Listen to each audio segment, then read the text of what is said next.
Sveiki visi, kai žiūrite Balsas LT vaizdo konferencijas. Šiandien mūsų studijoje vėl yra svečių, su kuriais pasišnekėsim ir apie atominę elektrinę, ir apie demokratiją. Tais klausimais mūsų pašnekovai šiandien Liberalų sąjūdžio lyderis Seimo narys Eligijus Masiulis. Gerą dieną. Taip pat aplinkos ministras, partija Tvarka ir Teisingumas Valentinas Mazuronis. Sveiki. Ir man padės šnekinti šios gerbius ponus Julija Tiško, Balsas LT žurnalistė. Tai susirinkom iš esmės dėl to, kad įvykęs yra vienas referendumas, o iš prezidentės Dalios Grybauskaitės lūpų neseniai nuskambėjo nuomonė, kad galbūt reikėtų surengti antrą. Ir iškart pasigirdo visokių nuomonių. Ponas Mazuronis, lygiai kaip suprantu, už tai, kad antrą kartą reikėtų atsiklausti, o iš Eligijaus Masiulio girdėjau, kad reikia pirmiausia nutarti, ką daryti su šito referendumo rezultatais. Ir būtų tokių ironiškų pastebėjimų, kad galbūt ten balsuosim tol, kol bus geras rezultatas. Tai, ponė Mazuronė, jūs tada kodėl galvojate? Jums neaiški tautos valia? Dėl to projekto, kuris buvo siūloma konkretaus, dėl kurio vyko referendumas, tai tautos valia labai aiški. Tautos valia tauta pasakė ne, kaip ir aš, kuris balsuodamas pasakiau ne. Tai dabar visas klausimas, ką daryti toliau. Ką daryti toliau, kadangi yra neatsakyti ir buvo neatsakyti į daugelis klausimų ir iki šiol beje neatsakyti. Pradedant nuo to, ar realiai šitoje situacijoje pasirengė į tą projektą jungtis mūsų partneriai, apie Lenkus jau nekalbu, Estai Latvijai, kurie, reiškia, kaip ir Europos Sąjunga sako, labai gerai viskas tvarkoja, bet pinigų mes neduosim, jūs patys bandykite daryti. Reiškia, tas pirminis etapas, kuris pradiniam variante buvo paskaičiuotas neva pasiruošimui, ten kelių patvarkymui apie 300 milijonų, šiandien jau suma patikslinus išaugo iki milijardo. Tai ir panašus dalykai. Tai yra sukurta dabar vyriausybės grupė, kuri išnagrinės tą visą situaciją, reiškia, dar sykį persikalbės su galimais partneriais ir jeigu ta grupė ras galimybę pakoregavus arba davus atsakymus vienus ir kitus, priims sprendimą, kad iš tikrųjų galbūt reikia galvoti apie statybą, tada reikia gauti tautos sutikimą ir įtikinti žmonės. Viskas paprasta. Praeitoje kadencijoje Eligijus Masiulis buvo valdančiųjų pusėje ir matyt galvoja per visą kadenciją kažkaip kartu su kitais apie tą statybą ir už tai sako, kad nepaaiškino nei tautai, nei ponui Mazuroniui, nedavė atsakymą į klausimus. Tai ne tik, referendumas taip ir balsavo. Ne tik man, Estam Latvijam nepaaiškino. Na, pirmiausiai, matyt, čia reikėtų labai aiškiai visus taškus susidėlioti. Na, prisimenant visiškai nesenus įvykius pereitą kadenciją, nereikia užmiršti, iš kur kilo iniciatyva tokio konsultacinio referendumo. Būtent tuo metu, paradoksaliai, taip jau gaunasi, bet tuo metu opozicijoje buvusios frakcijos ir inicijavo tokį referendumą. Tada Liberalų sąjūdžio pozicija buvo labai aiški, kad kolegos, referendumą daryti yra per anksti. Ir mes tikrai registravom ir pasiūlymus, kad referendumą būtų gerai daryti apie 2014-2015 metus, kada paaiškėtų tiek atominės elektrinės techninis projektas, tiek būtų aiškesnės, sakykime, statybos kaštai, kitos sąlygos ir taip toliau. Na, tačiau akivaizdžiai jautėsi, kad tuo metu referendumas pasirinktas buvo kartu su Seimo rinkimų data tam, kaip ir politinis toks, reiškia, momentas tuometinės opozicijos. Kad kažkas, kad opozicija norėjo saviškius atvesti referendumą. Aš turiu minti tik tai, kad gal, sakykime taip, kad na, mes turbūt prisižaidėm su ugnim ir šiuo atveju dabar nebelabai žinom, reiškia, kaip tą ugnį užgesinti. Ir, na, gavos taip, kaip gavos, Seimo valia buvo išreikšta, kad visgi referendumą vykdyti kartu su Seimo rinkimais, nors esu įstikinęs, kad tai yra nesąžininga prieš mūsų piliečius, nes ką ir Valentinas Mazuronis dabar kalba, tikrai daug tos informacijos net ir nebuvo ir šiai dienai dar nėra, objektyviai žiūrint, ir todėl pateikti visos tos informacijos visuomeniai prieš referendumą, organizuojant referendumą nebuvo kaip, tai žmonės buvo įstumti tam tikrą nežinę ir aišku, kada nežinai kažko, tai dažniausiai balsuoji tai dėl viso pikto atsargiai, kad geriau gal nereikia. Bet aš dabar grįšiu dar prie šito, kad žiūrėkit, dabar kaip viskas pasikeitė. Iš tikrųjų, man atrodo, kad tikrai yra įvykęs konsultacinis referendumas, tautos valia yra išsakyta ir tikrai aš raginčiau pirmiausiai ir vyriausybę dabartinę, ir Seimo daugumą, ir opoziciją, visus kartu, ir prezidentę tame tarpe, atsisėsti, reiškia, ir tikrai susitarti, kaip mes judam toliau, su kokia yra Lietuvos energetikos tolimesnė vizija ir va tada apsisprendinėti. Bet aiškiai reikia vis tiek sureaguoti į įvykusio referendumo rezultatus, o ne Aš noriu trumpai replikuoti, kad nepaisant, tikrai, Eligijus čia dabar labai gražiai pasakoja viską, bet ana valdanti dauguma patvirtino koncesijos sutartį, kurios patvirtinimas, kaip šiandien paaiškėjo, reiškia investavimą iki $1 milijardo ir kas už jį atsakys. Tai va apie ką buvo kalba. Tai buvo ne tik tai kalba, todėl, kad tada neaišku. Juk tada jūsų balsais buvo patvirtinta, tai ačiū Dievui, kad neįvyko pasirašymas. Bendrovė nebuvo įkurta bendrovė. Manau, kad tai ne dėl buvusių valdančiųjų, o dėl Japonų, reiškia, sveiko proto. Tai priešingų atveju mes būtumėm įkišę ir po to, labai atsiprašau, kas jūs atsakytumėt, ar ponas Kubilius, jeigu įdėjus ten į viadukų, į kelių visas statybas apie $1 milijardą pasakytumėt, oi, gal suklydom, ar ne per brangios jūsų klaidos? Na, iš tikrųjų įdomu, ar antras referendumas nėra tiesiog savotiškas laiko vilkinimas, bijant priimti galbūt nelabai populiarius sprendimus, kadangi tai yra galimybė pasitikrinti vėlgi tautos nuomonę. Aš manyčiau, kad antras referendumas būtų reikalingas tik tokiu atveju, jeigu būtų apsispręsta atominę elektrinę statyti ir statyti pakeistom sąlygom ir įtikinant žmonės, kad tai yra gerai, naudinga Lietuvai. Ką šiandien sako Estai ir Latvijai? Estai ir Latvijai šiandien labai paprastai sako, mes neturim aiškumo, ar šitas projektas komerciškai atsiperka ar ne. Ir todėl mes pasiruošę ir rankom ir abiem kojom jums pritarti, bet neduosim nei vieno lito, kol tas nepaaiškės. O tai ir viskas. Kiek realu, kad jums pavyks pakeisti sąlygas? Nes kaip rodo praktika, kad anksčiau tikriausiai nepavyko išsiderėti. Mes parodėm tokią savotišką būtinybę, kad yra grėsmė mūsų nacionaliniam saugumui ir verslo struktūros jos teoriškai siekia pelno. Ar jūs galėsite parodyti jiems, kad mums iš tikrųjų reikia pigesnių variantų? Žiūrėkit, nes iš tikrųjų Julija užduoda logišką klausimą, todėl kad prisimenam, kaip vyko visas darybinis procesas ir visi ten tie konkursai. Pirmas konkursas ten žlugo, nes nebuvo ten tų labai norinčių, korėjiečiai tarsi norėjo, paskui nebenorėjo. Tada ponas Sekmokas atsisėdo į lėktuvą ir skraidė, prašydamas, kad jiems kas nors parduotų reaktorių. Nu tai surado, priprašė, bet tai toks įspūdis, kad mes labai prašėm, o ne konkursus darėm tokiu atveju. Ne, tai Tomai, labai paprastas dalykas. Tai aš manau, kad jeigu tas projektas būtų ekonomiškai atsiperkantis ir naudingas, tai mes neapsigintumėm nuo norinčių įstatyti, kaip pats sakai. O kadangi tai buvo pasakyta anos valdančios daugumos, kad tai yra politinis sprendimas, o visą kitą kaip nors nugurksim, tai mano nuomonė šiandieninė ir yra vyriausybės ta grupė, kuri rengia strategiją. Aš tikrai nenoriu užbėgti, kokius jie priims sprendimus, bet mano nuomonė šiandien, kad tokios elektrinės, kokia buvo siūloma statyti, nereikia, nei kiek nepasikeitė. Aš ir dabar šiandieninės turimos informacijos, sakykime, tai pagrindų, mano nuomonė, asmeninė nuomonė yra tokia. Kada tos informacijos bus gana, nes valdančiai daugumai neužteko per 4 metus, tai dabar jeigu jūs kadencijos pabaigoje irgi sakysit, kad vis dar trūksta informacijos, arba opozicija sakys, kad pagal jūsų pateiktą projektą yra per mažai žinių, tai kaip čia viskas bus? Aš noriu duoti labai paprastą klausimą. Ar tu perki, nežinau ką ten, automobilį, batus ar dar ką nors, nesusiskaičiavęs pinigų ar kreditus ir nežinodamas, ar juos atiduosi ar ne. Tai kol tu to nežinai, tu kreditų neimi.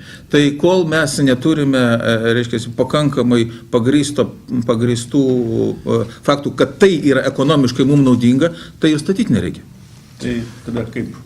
Aš tai sakyčiau, čia yra... Ar bus nuostolis, jeigu stabdysim dabar projektą? Žiūrėkit, tai šitą vietą, aš matau, čia yra tam tikros spekulacijos, politinės spekulacijos ir šiuo atveju Viena vyriausybė paskaičiavo, reiškia, kad ekonomiškai neatsipirks, bet aišku, tuo metu tinėje opozicijai, tai nepasirodė, kad jinai atsipirks. Dabar bus kažkokie kiti skaičiavimai, dabartinė opozicija sakys, kad čia jūs kažkokius tai neaiškius skaičiavimus patikėt ir taip toliau. Tai čia yra pasaka be galo. Iš esmės, man atrodo, kad čia yra svarbiausias dalykas, tai pirmiausia iš tikrųjų apsispręsti iš viso, reiškia, ar Lietuva turės atominę ar neturės.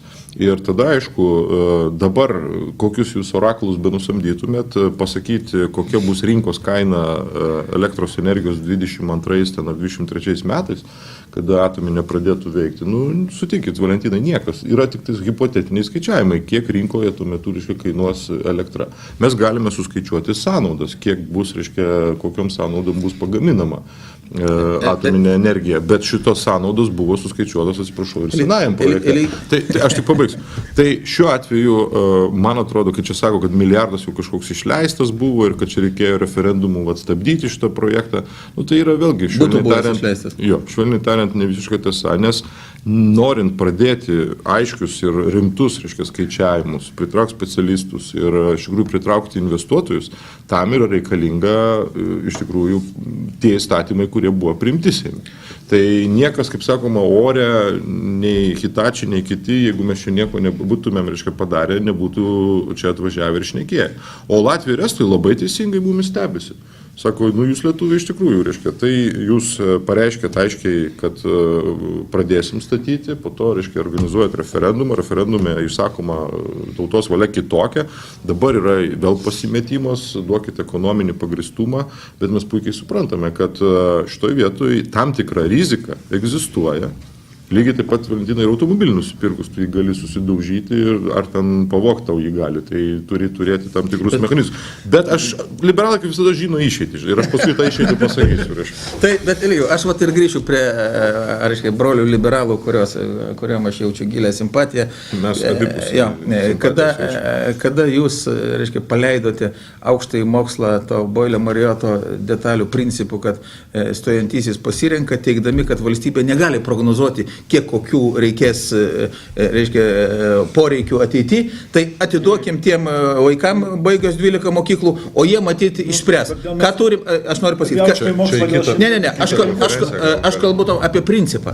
Ir dabar jis tą patį sako su elektrinė. Matai, mes negalim paskaičiuoti, kas bus tais metais, bet tai gal pradėkime, o po to vis tiek kažką tai darykime. Bet ar jūs galite paskaičiuoti? Mes tikrai, bet tai jeigu jūs neįtikinot mūsų, bala nematė, mes opozicija, gal jūs ten iš viso buvote arogantiški.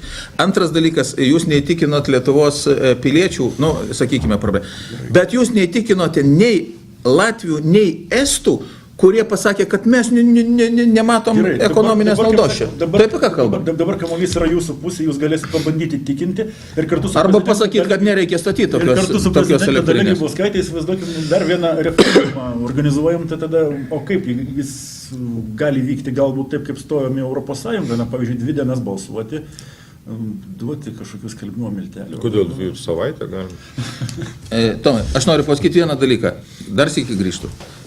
Prie mano asmeninė nuomonė tokios elektrinės atominės, kokia buvo siūloma, statyti nereikia.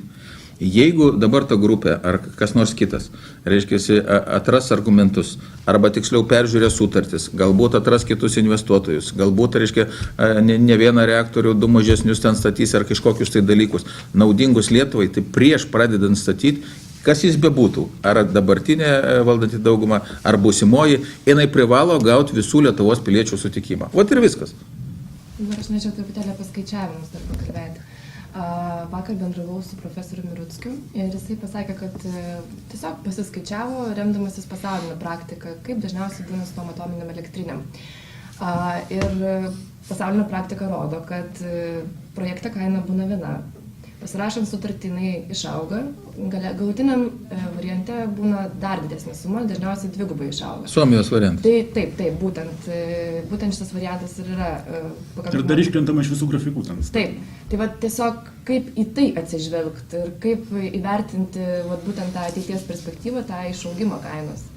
Tai būtent mes apie tą kalbam, mes dar nekalbam apie kitus dalykus, mes dar nekalbam apie dalyką, kad neduok Dieve, tegu 1 iš milijono ar 2 milijonų, reiškia, tikimybės kartų, kas nors toje elektrinėje atsitiktų, Čia aplinkos ministras kalbasi. su kuo, su kokiom pajėgom mes, reiškia, tos visus padarinius susidorotumėm.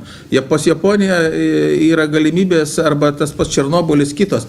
Mes ir daugelio kitų faktorių tokių, reiškia, nesam davę atsakymus, o jau sakom, pirmin, sėdam ir statom. Gi taip negalima, tai avantūra. Bet vis dėlto gerai. Ne, tai aš tik sureaguosiu. Tai Valentinai, pats puikiai žinai, kad jeigu prasideda procesas, tai proceso eigoje yra krūvas procedūrų, kurios, sakykime, šiuo atveju vyksta ir, aišku, aplinkosauginis įvertinimas, saugos visas įvertinimas, jis irgi privalomas būti ir visos sąlygos turi būti numatytos. Tai čia net nieks nesiginčia. Čia matyt nereikėtų gal taip mistifikuoti visų dalykų. Kitas dalykas yra, kad, vėlgi, kai sako, dabar susirinko grupė, kuri paskaičiuos kažkaip tai galbūt su kitais investuotojais, galbūt kitom sąlygom. Galbūt jisai atsisakys. Tai irgi net mestinas variantas, juolab, kad įvertinkim, kad yra tautos valia išsakyta. Tai reikia irgi įvertinti, bet klausimas yra tik toks, kad mes šiandieną matyt vėlgi nežinom, kas ten yra kalbama ir kokie, reiškia, konkretus pasirinkimai. Jeigu bus tik tais pasirinktas kitas investuotojas, sakykime, korėjiečiai, kurie tuo metu pralaimėjo, ir buvo pasirinkti japonai, tai aš matyčiau čia vėl tokį žaidimą, vieniems japonai labiau tiko, kitiems korėjiečiai labiau tiko, bet pagrindinė čia problema, man atrodo, yra kitame. Pagrindinė problema yra tame, kad iš pat pradžių buvo pasirinktas modelis, kad valstybė, reiškia, turi turėti ženklę dalį šitoje atominėje elektrinėje. Natūralu, jeigu tu nori ir ką daryti su tą elektrą, tai nereiškia, kad Lietuvos žmonės pigesnę elektrą turės. Tai reiškia, kad valstybė tiesiog darys biznį. Jinai pasigamins, sakykime, santykinai pigią elektrą, ją pardavinės elektros rinkoje. Ir už tai uždirbs pinigus į valstybės biudžetą ir galės finansuoti įvairias kitas reikmes. Ką pasakė žmonės? Mes nesutinkam su šitokia rizika. Mes bijome tapti ilgamečiai skolininkai, jeigu nepasiteisins šitos projektas. Tai kokia yra išeitis? Išeitis tada yra kita, reiškia, tai jeigu tu nenori rizikuoti, o čia yra rizika, ir reikia pripažinti, kad čia yra rizika, pavyks ar nepavyks, mažinkim valstybės kapitalo dalį toje būsimoje, sakykime, atominėje elektrinėje ir tokiu būdu Lietuvos žmonės mažiau rizikuoja savo, kaip sakoma, pinigais, valstybės pinigais, įleiskim daugiau privačių investuotojų ir tie privatus investuotojai, jeigu ten dės pinigus, tai greičiausiai tai ir pasiteisins. Jeigu nedės pinigų, tai bus gera indikacija, reiškia, tas projektas bus nieko vertas. Tada reikėjo stabdyti. Todėl, kad konkurso nebuvo jokio. Kaip susibūrė Maksimos grupė, atėjo pas Kirkilą, reiškia, ir iš karto subraižė, koks projektas turi būti ir jokio net tenderio nei pasaulinio, nei net Lietuvos mastų nebuvo. Ten dar kiti dalykai. Tai čia skaidrumo klausimas. Ten, sakykime, perskirstimas turto akcijų, jūs puikiai žinote, reiškia, tie visi dalykai nepakankamai skaidrus. Aš pilnai sutinku iš to vietose lygiai. Iš viso nereikia ten valstybėje kištis. Jeigu tai yra, reiškia, ekonomiškai patrauklus projektas, tai duokime verslui, tegu deda pinigus, tegu gamina elektrą ir tegu daro biznį. Kad Rusai nupirks akcijas, gal bus nepriklausomi. Apie tai buvo kalba iš tikrųjų. Tomai, vieną kartą jeigu mes rimtai kalbam, rimtoje kompanijoje, man atrodo, mes tą ir darom, pabaikime tos keiksmažodžius su nepriklausomybėm, tame tarpe energetiniam. Gali būti pasirinkimo galimybė padidinta maksimaliai, bet vienaip ar kitaip mes negalime būti nepriklausoma nuo nieko valstybė. Šiuo atveju jungtis yra kur kas svarbiau. Taip, apie ką aš ir kalbu. Tai nedarykim vėl tų kažkokių tai mistinių etikečių, už kurių užsikabinam. Sutarkim iškart, mes visi mylim tėvynę Lietuvą. Mes visi už tai, kad būtų laisva nepriklausoma valstybė. Bet nedarykime tą, ką jūs bandote daryti. Reiškia, mūsų nepriklausomybės... Aš bandau, aš tiesiog jaučiu ir girdžiu, kad tokios gaidos bus išsakytos. Tai Jūs žinote partiją, kuri... Tai va tiem, kur jaučia ir girdi. Tai reiškia, nepriklausomybės pagrindinis dalykas, mums turėti maksimalų pasirinkimą šitam globaliam pasauliui. Va čia yra iš tikrųjų pasirinkimo galimybė ir yra nepriklausomumo maksimali galimybė. O ne priimti politinius sprendimus, kada Sekmokas ateidavo į nacionalinio saugumo komitetą, nenoriu, bet panašiais klausimais mes sakytum, ministrė, duokit atsakymus, jeigu bus taip, jeigu rusai pastatys baltarusai, ekonomiškai, ką mes darysim, variantas A, B, C, jis nustatydavo tokį rimtą miną ir sakydavo, tai yra politinis sprendimas, nediskutuojam, kalbam toliau. Tai gerai, politikai visada priminėja politinius sprendimus, kitaip ten ne. Bet turi remtis sveikų protų. Taip, sveika nuovoka reikėtų remtis. Ir dabar vis dėlto, kaip aš vėl grįžtu. Nebūtinai dešinioji. Aš vėl grįžtu prie to referendumo. Aš prieš rengiant tą referendumą, aš girdėjau visiškai ir kitokius vertinimus, kad referendumas rengiamas per vėlai, nes jau projektas ten pradėjo žengti į priekį, jau koncesijų sutartis yra, jau dar kažkas, tai maždaug reikėjo pirmą apsispręsti, ar mums reikia tos atominės energetikos iš principo. Tai gal taip klausimai reikėjo formuluoti. Referendumui ir anksčiau tą daryti, galbūt mes jau pavėlavom. Ir kur yra tas taškas, kada jau mes nebegalėsim sugrįžti, kai jau būsim per toli nuėję, per daug pinigų išleidę, per daug nueita ir kas nors svarsto, pavyzdžiui, alternatyvas, kokias tos žalioji energetika, ten vėjas, saulė, dar kažkas, visa tai tarsi yra strategijoje toj nacionalinės energetikos, bet strategija remiasi tuo, kad centre stovės atominė elektrinė, jeigu jos nėra, tai viską reikia iš naujo galvoti tada. Tai kada mes jau būsim peržengę tą etapą, kada jau jokie referendumai, kada jau bus nebeprotinga rengti referendumus? Aš tai suprantu tą klausimą, kad būtų neprotinga pasakyti, kad mes iš viso esame prieš atominę energetiką kaip po tokią. Todėl, kad atominės energetikos technologiniai visi moksliniai dalykai vystosi pakankamai greitai. Galbūt iš tiesų po metų, nežinau, po kažkurio laiko atsiras tie vadinami mažieji reaktoriai, kurie ir panašiai. Toks teiginys yra neišmintingas. Bet mes šitam referendume pasakėme, kad mes esame prieš tai, kas dabar konkrečiai siūlom. O į tą klausimą, kur sakote, bendros energetinės strategijos peržiūrėjimas, tai dabar ir energetikos ministro ta grupė, aš tikiu ir noriu tikėti, kad ji bus ir maksimaliai atvira, ir opozicija kviesis kartu, priešingai negu buvo anuo metu. Reikia sėsti, aš sutinku su lygim, ir kalbėti apie mūsų, reiškia, energetinę strategiją, kurios drįstų pasakyti, iki šiol nebuvo. Nes mes ir šiandien neturim net apytiksliai suskaičiavę visai, ne tik elektrą, jeigu kalbam apie šilumą, kiek kokių, reiškia, šilumos gamintojų statysime, kuo jie bus kūrenami biokūrų, kokiu miško šiaudais atliekom, dar ko. Mes neturim tokios kaip po strategijos. Ir ta strategija yra būtina. Ir tai yra esminis klausimas. O referendumo pasakyta mintis, kad mes prieš tai, ką siūlė gerbiamas Eligijus Masiulis, Andrius Kubilius, Sekmokas, sutartį su Hitachi, tai tauta aiškiai pasakė, tas projektas neturi būti vykdomas. O dėl kitų galvokim. Tai, kiek atsimenu, biuletenyje, reiškia, referendumo nebuvo pavardžių. Nebuvo įrašyta, ar jūs už sutartį su Hitachi buvo formuluojamas klausimas, ar jūs pritarėt naujos atominės elektrinės statybai. Tai šiuo atveju žmonės matyti dėl labai įvairių motyvų balsavo, reiškia, prieš. Kažkas prieš valdžią protestavo, kažkas iš ekologinių, kažkokių tai, sakykime, idėjų vedamas. Bet didžioji dalis iš nežinojimo. Treti, reiškia, iš nežinojimo, ketvirti iš ekonominių galbūt kažkokių motyvų. Bet šitoje vietoje čia buvo klausimas, reiškia, kada, iš dalies labai teisingas klausimas. Aš manau, kad nacionalinė energetikos strategija, kurią vieną aš jau matęs ir Kirkilo, reiškia, vyriausybės parengta, kuris Seime buvo balsuota dėl jos ir pritarta. Po to buvo jinai šiek tiek koreguojama ir pereitos kadencijos Seime, reiškia, buvo svarstama. Tai, jeigu pas mus viskas, kaip sakoma, būtų neužtin kojom, natūralu, kad ir jeigu tas klausimas yra referendumo klausimas, tai natūralu, kad prieš tvirtinant nacionalinės energetikos strategiją reikia tokio referendumo. Deja, tuo metu nebuvo rinkimų jokių, nei, reiškia, vienu atveju, nei kitų atveju, todėl politikams nešojo tiesiog į galvą, kad čia gal reikėtų padaryti referendumą dėl šito klausimo, nes tiesiog politiškai nėra toksai čia aktualus klausimas, negali čia pasireklamuoti prieš rinkimus. Aš taip labai gal ciniškai sakau, bet man atrodo, kad tai buvo pagrindinės priežastis, kodėl tuo metu nebuvo referendumą organizuoja. Tai dabar, sakykime, kada yra tie referendumo rezultatai išsakyti, taip, reikalingas yra, reiškia, aiškus žinojimas, pavyzdžiui, 20-30 metais, kiek procentų bus iš atsinaujinančių, kiek procentų bus iš, nežinau, importuojamos, reiškia, elektros energijos, kiek procentų mes čia vietinio turėsim, bet, kiek aš nesu aš ten kažkoks ypatingai didelis specialistas energetikos, bet kiek aš turiu informacijos, vis tiek nuolatinio generuojančio elektros energijos šaltinio reikia.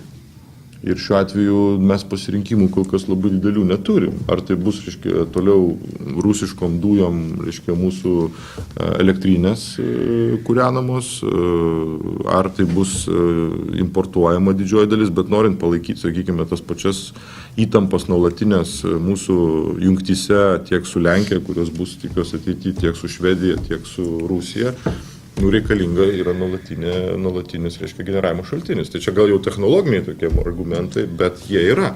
Todėl vis tiek reikia į tą klausimą atsakyti. Aš sakyčiau, kad naujas referendumas galimas tik vienu atveju, jeigu iš esmės yra peržiūrima galimo kapitalo struktūra toj naujoje atominėje elektriniai, paaiškinant žmonėms, kad jie tikrai mažiau rizikuoja, nes tiesiog valstybė minimaliai dalyvauja, reiškia, tokios atominės statybos.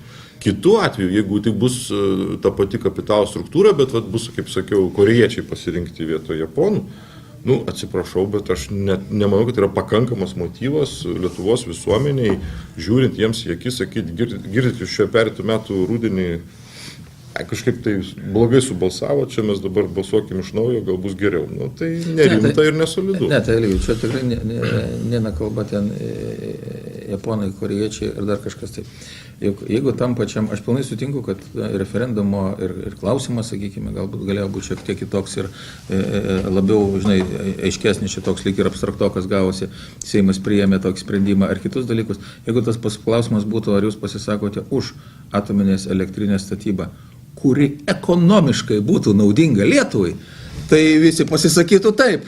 Bet to galo, kuris sukėlė didžiulės abejonės ir nežinojama nuoširdžiai, sakysiu, man ir nebejoju ir pačiam, ir visiems kitiem, ir turim, ką turim. Bet žiūrėkit, visi dalykai, visi tie procesai ir svarstymai taip pat, ir tie paruošimieji darbai, viešinimo kampanijas, jos kainuoja kažką. Juk daromos buvo ir galimybių studijos įvairios, ir yra bendrovė, kuri vadinasi elektrinė, bet elektros negamina ir neparduoda, kol kas tik tai ima pinigus. Ir kas nors gali, pavyzdžiui, pasakyti, kiek jau šiai dienai yra išleista tiksliai į projektą įkištą pinigų? Tik pradėsiu nuo to, kad viešinimo kompanijos vertinimą ES davė. Tai jeigu jūs susipažinote, tai jeigu nesusipažinkite, labai įdomi. Tai, kitaip sakant, absoliučiai, reiškia, neįgiama, lygiai, kaip ir kitais dalykais, visuomeninių namų renovavimas ir panašiai. Tai šitoje vietoje ten ir iš toje vietoje ten daug kas buvo labai neaišku ir ant ribos su nusikalstamais dalykais.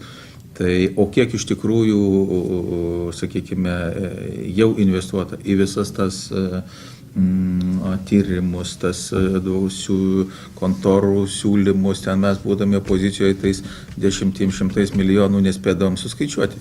Šiandien aš nežinau tikslų skaičiaus, aš tikiuosi, kad dabar nauja dauguma, aš suprantu, mums reikėjo VEPą sustabdyti, saulės energetikoje ten pridarytų dalykų, visų kitų dalykų, bet manau, kad neabejotinai tas bus suskaičiuota ir tie skaičiai bus pateikti. Tai čia, matyt, reikėtų energetikos ministerijos tiksliai klausti. Taip. Jie tos skaičius tikrai turi turėti. Taip, jie turi turėti, taip. Aš nežinau, dėl opozicijos ir pozicijos nuolatinio to žongliravimo. Susidaro tiesiog toks įspūdis, kad svarbiausia yra ne tai, ar bus pas mus atominė elektrinė, o konkrečiai kas dalyvaus kontroliuojant piniginius srautus. Tiesiog būtų įdomu jūsų nuomonė. Nes toks įspūdis susidaro iš šalies stebint tas diskusijas. Čia Žaliosios politikos instituto atstovas Linas Balsys pasakė, kad skirtumas tarp pozicijos ir opozicijos yra tik tai toks, kad visi nori statyti labiau negu nestatyti, bet tik tai maivosi, nes svarbiausia kontroliuoti. Nes jau pasirodo, jeigu mes statom, tai geras projektas bus. Viešoje erdvėje jau pasirodo diskusijų, netgi tarp politikos apžvalgininkų, kad socialdemokratai, kurie didžiausi priešininkai buvo, jie iš tikrųjų pamažu linksta jau link to projekto, kadangi jis yra toks geras, kad būtų neįmanoma jo atsisakyti. Tai tiesiog jūsų nuomonės. Aš dalyvauju visuose, taip vadinamos, mes turime tokį valdančios koalicijos politinę tarybą, vadinam ten tiesiog pagrindinius politinius klausimus pasikalbam, pasidėstam variantus, kad kas nors, kaip jūs sakote, labai siektų statyti, valdyti srautus arba keisti nuomonę, aš asmeniškai kol kas negirdėjau. Gal tie apžvalgininkai girdėjo, ką nors gal pasakys man po tos laidos, būčiau dėkingas. Iš tikrųjų yra noras išsiaiškinti realią situaciją, pasižiūrėti visą energetikos strategiją, kaip teisingai sako, o ką darysime nestatydami, kaip spręsime vienus ir visus kitus klausimus ir ar kokia yra situacija, juk šiandien, sakykime, to pačio premjero vizitai ir į Latviją, ir į Estiją, tai mano žiniom apie tai ir buvo kalbamasi, apie požiūrį partnerių, jų pasirengimą remti tą procesą, nes dėl to jau iškart visi sutarė, kad jeigu tai nebus regioninis dalykas, taip kaip Lenkai atsimetė Latvijai su Estais, tai tada čia iš viso tos visos diskusijos neturi jokios prasmės. Tai tas visas darbas aiškinimuose vyksta. Tai supratau, tai gerai. Aš trumpai tik tais gal pasakysiu, kad tikrai turbūt toks įspūdis susidaro, pradedant nuo Kirkilo vyriausybės, iškia vis pasikeitus tom svarstyklėm keičiasi, sakykime. Problema yra dėl ko taip, aš nemanau, kad čia politikai, reiškia, patys taip jau labai įsivaizduoja, Seime sėdėdami, kad jeigu mes čia ateisim į valdžią, tai mes čia taip jau atsisėsim ant tų srautų ir taip čia mums visiems bus gerai. Čia problema yra matyti dėl to, kad atominė elektrinė, naujos atominės elektrinės statyba, lygiai taip pat kaip ir senos atominės uždarimas, yra tapęs, reiškia, vienu svarbiausių politinių ginčų objektų. Ir partijos, reikšdamos savo nuostatas arba požiūrį, iš to stengiasi užsidirbti politinių pirmiausiai balų, prisišneka, ko nereikia būdami opozicijoje, sakykim taip, o po to, reiškia, kada tampa valdžioje, reiškia, tenka kažkaip sukti uodegą, reiškia. Aš nedresuoju, aš čia politologiškai bandau, reiškia. Net ir politologiškai. Tai klausimas yra, kad, aš suprantu, kad matyt net neįmanoma Lietuvoje dabar tą atominės elektrinės statybos klausimą išimti iš politikų manipulacijų, reiškia, to dalyko. Bet, reikia suvokti, kad pati statyba tai yra ne vienos kadencijos darbas, tai yra mažiausiai 3 kadencijų, reiškia, procesas. Tai šiuo atveju, jeigu jau čia kažkas nori pasišildyti kažką, tai tada jau sakykim taip, kad visi čia pasišildys, reiškia. Bet aš manau, kad tikrai čia svarbiau yra, kad valstybės politikai galvotų iš tikrųjų apie žmonės, apie energetikos ateitį, apie kainas pagaliau, reiškia, vartojimą ir konkurencingumą valstybės. Dalygiai, aš tik noriu pasakyti, jeigu mes kalbam apie naujos statybą, tai dalinai galime sutikti, bet kada į tą pačią krūvą pats bandai, reiškia, įmesti ir Ignalinos uždarimą, kur yra akivaizdus ne politinis, o, reiškia, ūkinio aplaidumo ir kaip tik nori, reiškia, klausimas, nesugebėjom uždaryti. Referendumą dėl datos. Tai palaukite, tai nemaišykime tų dalykų, kur, jeigu nesugebam net saugyklos pastatyti, tai apie kokią elektrinę statybą galim kalbėti? Gerai, galbūt žmonės, kurie balsavo prieš šitą projektą, ar prieš šitą projektą, ar prieš atominę elektrinę, ar prieš valdžią, jie galbūt irgi turėjo abejonių, ar Lietuva gali suvaldyti, susitvarkyti su tokio masto projektu.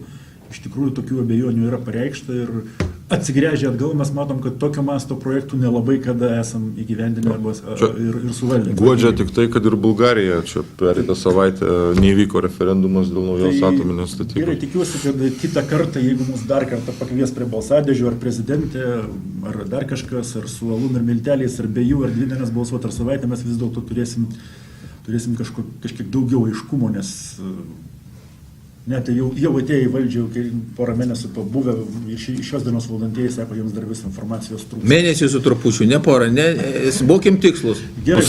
Pusantro, ne 2. Tvarko, gerai, 100 dienų dar nepraėjo, tai nevarginsim jūsų tada, ačiū už pokalbį ir iki kitų kartų.